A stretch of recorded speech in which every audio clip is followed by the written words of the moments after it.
Sometimes it's in the smallest moments, a quiet act of compassion, a simple question, a stranger's kindness, where life's most powerful stories unfold.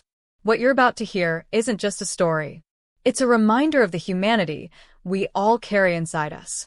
If you believe in second chances, if you still believe kindness can change the world, then like this video, subscribe to Gentle Grove, and share it with someone who needs a little hope today.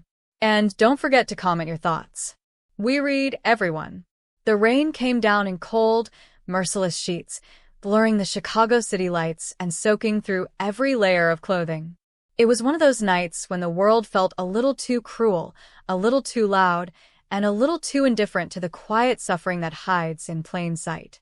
On a lonely sidewalk by a dimly lit bus stop, a young woman sat slouched on a wooden bench, her hair clinging to her cheeks, her clothes damp and clinging to her tired frame. A battered khaki backpack lay at her feet. Her face, pale with exhaustion, was turned toward the ground, and her arms wrapped tightly around her shivering body. She hadn't looked up in over 10 minutes. A few feet away, a little girl, maybe 4 years old, stood holding onto a small plastic toy, a unicorn missing one leg. The child wore a pink hoodie zipped up to her chin, her small face solemn and confused. She looked up occasionally at her mother with eyes too heavy for her age, as if she already knew that their world wasn't safe or fair. Cars passed, people stared. No one stopped except one man. Before we continue this journey, if you believe in kindness, in second chances, and in the power of one good heart to change a life, please take a moment to like this video, comment your thoughts, share it with someone who needs hope, and subscribe to Gentle Grove. Let's make sure stories like these remind us what truly matters. The man stepped out of a sleek black car that had pulled over across the street. He wore a charcoal gray coat over a tailored suit, but even through the rain, you could see he wasn't concerned about appearances. His eyes were locked on the bench on the girl hunched over it like the weight of the world had finally become too much. His name was Elijah Vance, CEO of a major tech company, worth millions, feared in boardrooms, respected in headlines. But tonight, he was just a man staring at a stranger who looked like she had nothing left.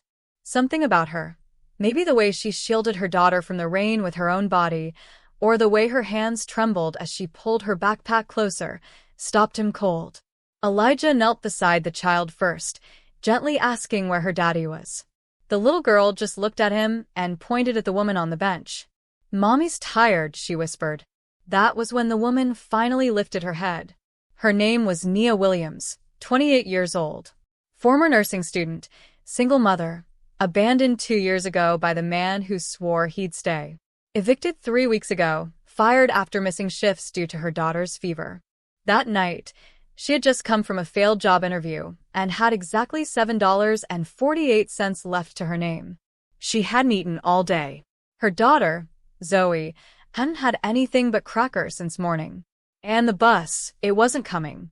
She looked at Elijah through eyes swollen with unshed tears and prepared herself for another stranger offering pity or worse, but instead she heard the most unexpected words. "You're coming with me." She blinked, startled. Her body froze, unsure whether to run or collapse. Elijah saw the fear in her eyes and clarified gently, urgently, that he meant no harm, that he had a safe place, that he could help, that no woman and child should sit on a cold bench in the dark and be ignored by the world. Nia didn't know what to say. Her instincts told her not to trust anyone. But her daughter's chattering teeth, her own exhaustion, the hopelessness in her bones, they said something else. So she went. He opened the car door, wrapped a dry blanket from the back seat around the little girl, and guided Nia into the warmth. They didn't speak much on the way. The silence was fragile, sacred, almost.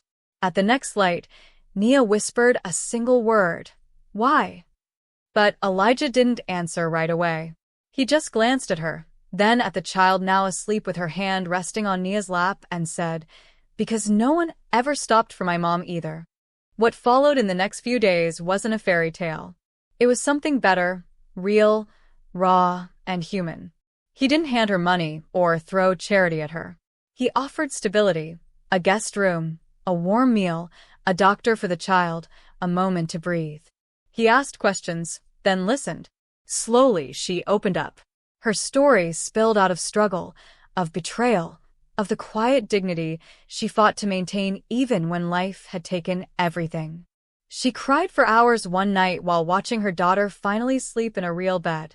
He just sat outside the door waiting, making sure she knew she wasn't alone. Elijah didn't just help Nia survive. He gave her the space to rise again. He connected her to one of his nonprofit programs for displaced women, got her an interview at a pediatric clinic, and helped enroll her daughter in a local preschool. He never asked for anything in return. Nia, fiercely proud, offered to clean, to cook, to help in any way she could. But he just smiled and said, "You'll help someone else someday. That's enough for me." Weeks turned to months. One afternoon, Nia stood in the mirror wearing scrubs again, her name stitched proudly on her badge. She was a nurse, full-time, respected, independent. Her daughter had just won a class award for kindness, and the man who changed their lives. He stood in the background of their story, like a guardian angel with rough hands and tired eyes. Elijah never wanted praise. He just didn't want to keep walking past people he could save. Now Nia volunteers every Sunday at that same bus stop handing out care kits and warm food. When people ask why, she tells them because someone once said, "You're coming with me," and meant it. If this story moved you even just a little, please consider liking this video, sharing it with someone who needs hope, and subscribing to Gentle Grove. Your support helps spread stories that heal and remind the world that kindness still lives among us. If you've ever experienced a moment where a stranger changed your life or you changed someone else's, please share it in the comments. Your story might be exactly what someone else needs to hear today.